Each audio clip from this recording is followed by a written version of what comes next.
नमस्कार, मैं हूं आपके साथ मयंक। तो देखिए, आपने खबर देखी होगी कि अमेरिका ने अपने 2 एयरक्राफ्ट कैरियर जो हैं वो मिडिल ईस्ट के लिए रवाना कर दिए हैं। एक अब्राहम लिंकन जो कि साउथ चाइना सी से मिडिल ईस्ट की तरफ बढ़ रहा है और अगले चंद दिनों में वो ईरान के करीब पहुंच जाएगा। और दूसरा रूजवेल्ट, ये भी जो है अमेरिका के करीब से चला है और बताया जा रहा है कि ये भी जल्दी जो है वो रेड सी में पहुंचने वाला है। यानी ये कहा जा रहा है कि क्या ये दोनों एयरक्राफ्ट कैरियर जब पहुंच जाएंगे ईरान के करीब तो उसके बाद क्या जंग छिड़ सकती है और अमेरिका की तरफ से एक बड़ा हमला होने वाला है ईरान पे।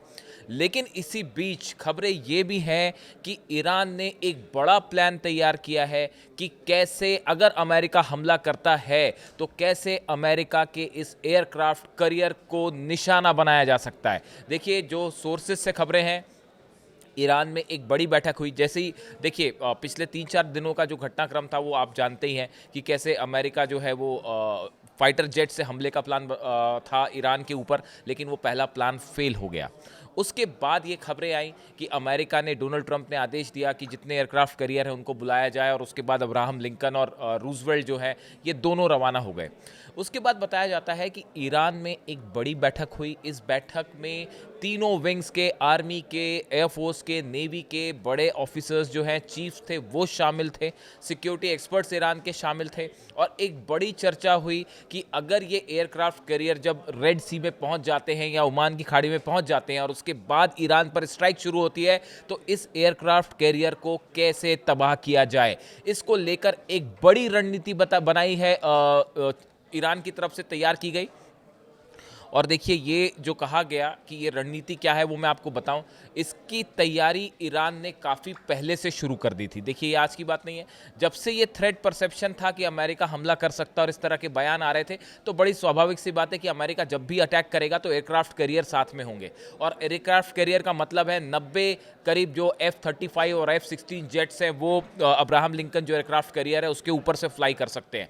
कई सारी सबमरीन इसके साथ होती हैं, वॉरशिप्स होते हैं, यानी इसे तबाह करना बेहद मुश्किल होता है। ऐसे में अगर एयरक्राफ्ट कैरियर पर हमला करना है, इसके लिए एक बड़ी पुख्ता रणनीति चाहिए। और इसी को लेकर ईरान में बैठक हुई और बताया ये जाता है कि एक बड़ी रणनीति तैयार हुई जिसमें बड़ी भूमिका में हो सकते हैं हूती। यस, यहाँ पे देखिए एंट्री हो रही है हूती के लड़ाकों की। अभी आपने देखा बड़े समय से हूती शांत थे, हूती के जो लड़ाके हैं उनकी तरफ से कोई हमला नहीं हुआ इजराइल के ऊपर। लेकिन अब ये बताया जाता है कि अगर ये एयरक्राफ्ट कैरियर जब रेड सी में पहुंच जाते हैं और अगर किसी तरह का निशाना साधने की कोशिश हुई ईरान के ऊपर, इन हालात में हूती के पास जो बैलिस्टिक मिसाइल्स हैं, हूती की जो हाइपरसोनिक मिसाइल्स हैं, इससे एक साथ हमला करने की कोशिश हो सकती है एयरक्राफ्ट कैरियर पर। अब देखिए, पहले भी इस तरह की खबरें आई कि रेड सी में हूती जो है वो ईरान के लिए अक्सर मदद करता रहा है, और कई बार ऐसी खबरें आई कि वहाँ पे जहाज़ों पर हमला करता रहा। हूती की जो मिसाइल्स हैं वो हमने देखा कि इजराइल पर काफ़ी लंबा स्पेस जो है, एयर स्पेस ट्रैवल करते हुए आती हैं, करीब 2000 किलोमीटर से ज़्यादा का। और उसके बाद जो है इजराइल के कई ठिकानों पर हूती ने अपनी फिलिस्तीन 2 जो मिसाइल है उससे काफ़ी तबाही मचाई।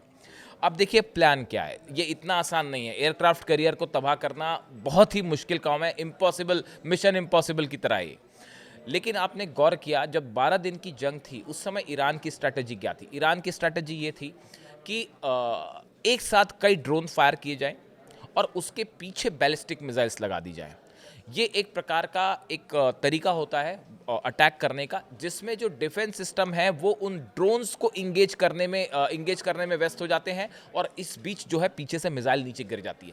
ये वो तरीका था, ये वो मेथड था जो ईरान ने अपनाया था 12 दिन की जंग के दौरान। आखिरी के 4 दिन में जो मिसाइल्स गिरी उसमें ये स्ट्रैटेजी अपनाई गई थी। अब ये बताया जाता है कि अगर ये शिप वहाँ पहुँचता है रेड सी में और उसके बाद किसी तरह के हमले होते हैं या इससे F-16 फ्लाई करते हैं ईरान के एयर स्पेस में अंदर, तो ऐसी सूरत में ये संभव है कि यमन से हूती एक साथ कई सारे मिसाइल्स फायर कर सकते हैं इस एयरक्राफ्ट कैरियर पर, अब्राहम लिंकन या रूजवेल्ट पर। इसको लेकर हूती की तरफ से बयान भी आया है। हूती ने ये कहा है कि लाल सागर में रूजवेल्ट आने की खबर है। याया सारी जो प्रवक्ता है हूती के, उनकी तरफ से कहा गया कि रेड सी में जो प्लेन वॉरशिप आ सकता है।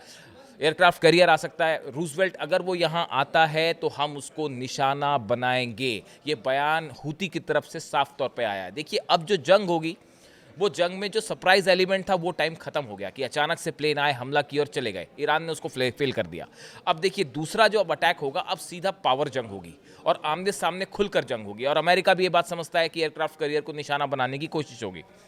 अब अभी जो एक्सपर्ट्स बताते हैं, वो जो वॉर एक्सपर्ट्स हैं जो एयरक्राफ्ट कैरियर के बारे में जानते हैं, वो ये बता रहे हैं कि ये हो सकता है कि हूती की तरफ से एक साथ कई मिसाइल्स, जो कि शायद 50 से ज़्यादा भी हो सकती है, फिलिस्तीन 2 मिसाइल्स जो है वो फायर कर दी जाएं रेड सी में एयरक्राफ्ट कैरियर पर। और इसी के साथ ईरान भी अपनी मिसाइल्स फायर करे इस एयरक्राफ्ट कैरियर के ऊपर। ऐसी सिचुएशन में अगर सिर्फ एक एयरक्राफ्ट कैरियर पे 50 से 60 मिसाइल्स एक साथ फायर कर दी जाए तो ये थोड़ा एक चुनौतीपूर्ण जरूर होगा एयरक्राफ्ट कैरियर को सुरक्षित बचाना अमेरिका के लिए। इसमें एयर डिफेंस सिस्टम भी होते हैं। पूरे रेड सी में, ओमान की खाड़ी में कई जगह हैं जहाँ पे एयर डिफेंस सिस्टम्स लगे हुए हैं।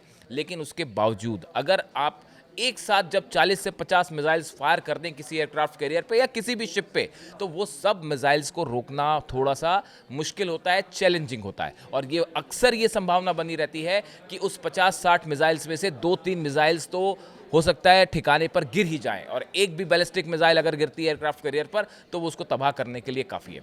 देखिए यमन से हुतीस जो हैं, इस तरह की खबर अक्सर आई कि ईरान ने वहाँ पे अपनी कई अंडरग्राउंड जो है टनल्स बना रखी हैं। यमन में भी, ईरान में तो बना ही रखी हैं, वो तो मिसाइल सिटी एक अलग है ही। बताया जाता है कि यमन में भी अंडरग्राउंड एक मिसाइल सिटी बनी हुई है जहाँ पे हुतीस का कब्जा है, और यहाँ पे बड़ा एक जो है कारखाना चलता है जहाँ पे मिसाइल से जुड़े इंस्ट्रूमेंट्स बनाए जाते हैं। बाहर से जो सामान ईरान से आता है वो यहाँ पे जो है असेंबल किया जाता है, और एक बड़ी मिसाइल फैक्ट्री हुतीस की काम कर रही है। और जैसी सोर्सेज से बताया जाता है कि हुतीस के पास 1000 के आसपास 800 से 1000 जो है वो बैलिस्टिक मिसाइल्स हैं, हाइपरसोनिक मिसाइल्स हैं, और जिनका इस्तेमाल देखिए अभी फिलिस्तीन के साथ जो है सीज फायर है इजराइल का, गजा में सीज फायर है, इसलिए हुती ने अपने अटैक बंद कर दिए। वरना आप देखें हर महीने 2-3 मिसाइल अटैक की खबरें आ रही थी, और अक्सर ये खबर आती थी कि बेन गुरियन एयरपोर्ट के पास कोई मिसाइल गिर गई या इजराइल में कोई मिसाइल गिर गई और डिफेंस सिस्टम नहीं रोक पाया। तो ये जो फिलिस्तीन 2 मिसाइल है, ये जिस कैलिबर के मिसाइल है, ये एक काफ़ी एक्यूरेट मिसाइल है, और काफ़ी डिस्टेंस ट्रैवल करके आके हमने देखा कि कई बार ऐसा हुआ कि बेन गुरियन एयरपोर्ट को निशाना बनाया गया और इजराइल का मिसाइल डिफेंस सिस्टम उसको रोक नहीं पाया।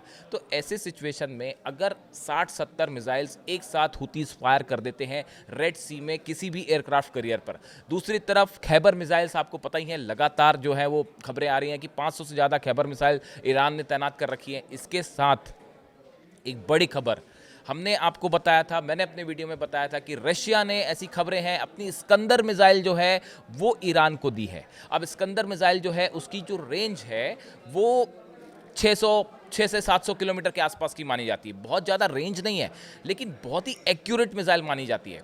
और ये कहा जाता है कि अगर किसी शिप से ईरान अगर ये मिसाइल को लॉन्च करता है या समंदर में किसी अमेरिकन जहाज़ को निशाना बनाता है, तो उसमें ये इस्कंदर मिसाइल बेहद डेडली साबित हो सकती है। और एक साथ अगर कई मिसाइल्स फायर की जाएं तो बड़ी चुनौती मिल सकती है अमेरिकन एयरक्राफ्ट कैरियर को। देखिए ये एयरक्राफ्ट कैरियर जो है उसको गिराना आसान नहीं, उसको तबाह करना आसान नहीं है। उसमें 90 F-16 जेट्स हैं, कई सारी मिसाइल्स हैं, टॉमहॉक मिसाइल्स हैं, वो एक पूरा चलता फिरता जंग का मैदान है। तो ये ईरान के लिए एक बड़ी चुनौती होगा इसका सामना करना अगर जंग होती है तो। और इस सूरत में इसीलिए शायद ये प्लान तैयार हुआ कि कैसे उसको काउंटर किया जाए, और एक बड़ी रणनीति कि अगर एयरक्राफ्ट कैरियर को निशाना बनाना है तो कैसे शाहिद ड्रोन्स फायर किए जाएंगे, बैक टू बैक जो है वो हुतीस की मिसाइल्स फायर हो सकती हैं, और ईरान की तरफ से भी जो है मिसाइल्स फायर हो सकती है। कई सारी डिफेंस इंडस्ट्रीज़ जो है, डिफेंस जो एजेंसीज़ हैं, वो इसको ट्रैक करने में लगी हुई हैं, और ऑलरेडी ये बहस छिड़ी हुई है कि एयरक्राफ्ट कैरियर अगर वहाँ पे पहुँचते हैं और ईरान पर हमला करते हैं तो ईरान इसको कैसे काउंटर करेगा, इस एयरक्राफ्ट कैरियर को। इसको लेकर तरह तरह के जो है वो डिफेंस एक्सपर्ट्स जो हैं उनके बीच में ऑलरेडी ये चर्चा शुरू हो गई है। अभी 3 से 4 दिन और लगेंगे। जो साउथ चाइना सी से अब्राहम लिंकन चला है एयरक्राफ्ट कैरियर अमेरिका का, उसको पहुंचने में अभी 3 से 4 दिन और लगेंगे। रूजवेल्ट भी निकल गया है अमेरिका से, वो लाल सागर पहुंचेगा।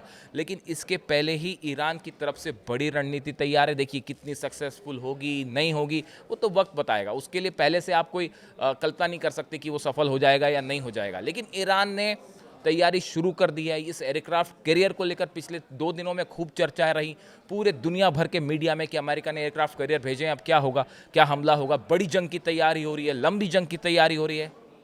ईरान ने भी इसी बीच अपनी पूरी तैयारी कर रखी है कि एयरक्राफ्ट कैरियर से हमला होता है तो कैसे उसे तबाह किया जाएगा। अब इससे जुड़ा जो भी अपडेट होगा, जो भी खबरें होंगी, मैं आप तक पहुंचाऊंगा। Thank you so much.